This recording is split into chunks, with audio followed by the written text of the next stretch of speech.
Okay, I'm going to demonstrate picking an ace or tubular style lock, or actually I'll be impressioning it, which I'll be using an impressioning tool to do.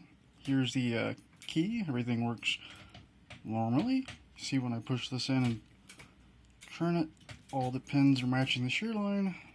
Comes right out. Works fine.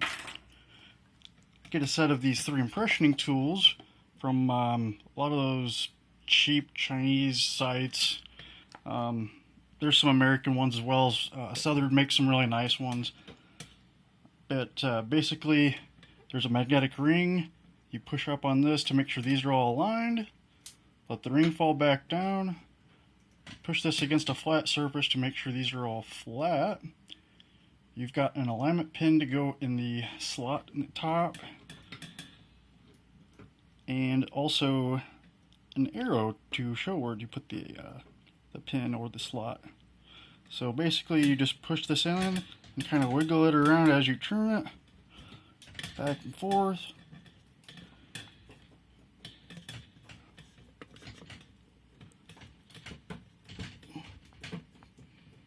Alright, this is a bit harder to do on camera than it is off. Do one more time here.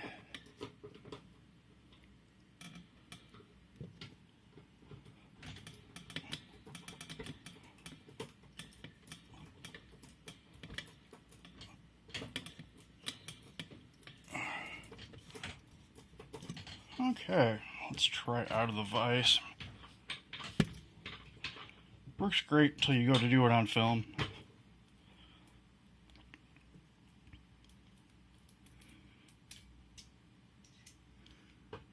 I'll do a close-up here so you could at least see it.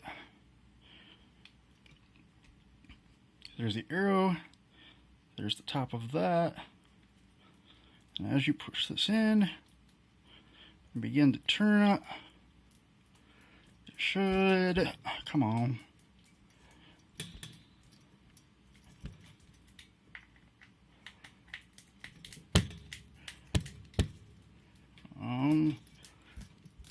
Slightly turning, come on.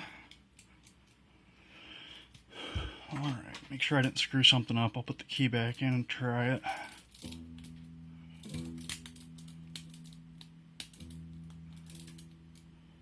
Key works fine.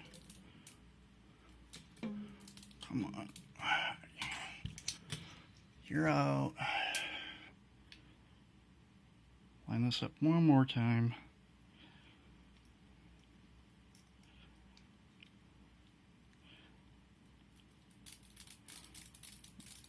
There you go. All these are lined up. Spins perfectly. When you remove this, you want to make sure it lines up with that notch as well, or you're not going to be able to fit your key back in. I'll have this off and I'll show you. This notch, you can see, is now not aligned with this. Our key has a notch here and here on the inside and outside diameter to which it needs to line up or it will not fit.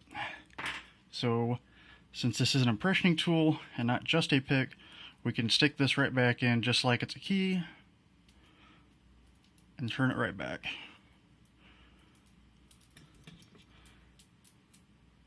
Stop there, remove.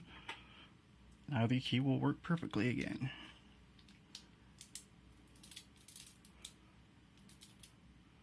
That easy.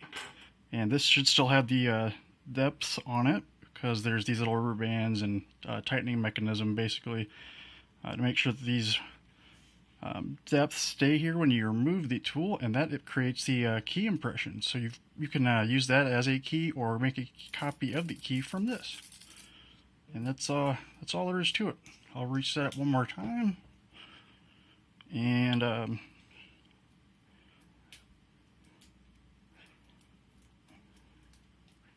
maybe not.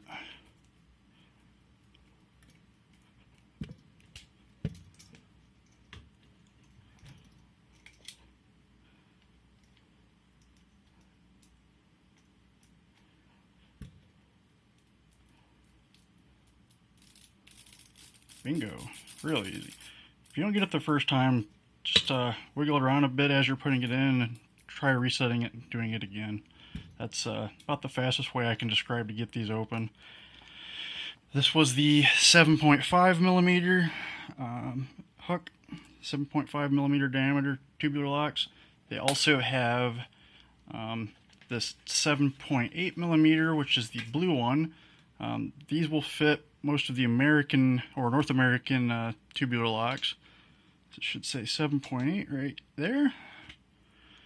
And then the third one has this gold colored band, and it is a 7 millimeter. So quite a bit smaller than most American stuff. I haven't really found a whole lot of things that fits. So, but yeah, that's all there is to these tubular locks. They're different. They're just different. They're not harder to pick. I think they're easier if you have the right tools, actually.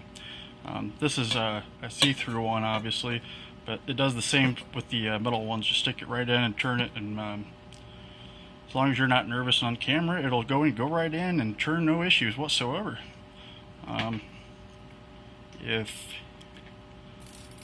Yeah, just like that. That is beautiful. This set would cost somewhere around $17 for all three of them, so it's pretty easy attack. I don't really have a whole lot more to say. It's that easy.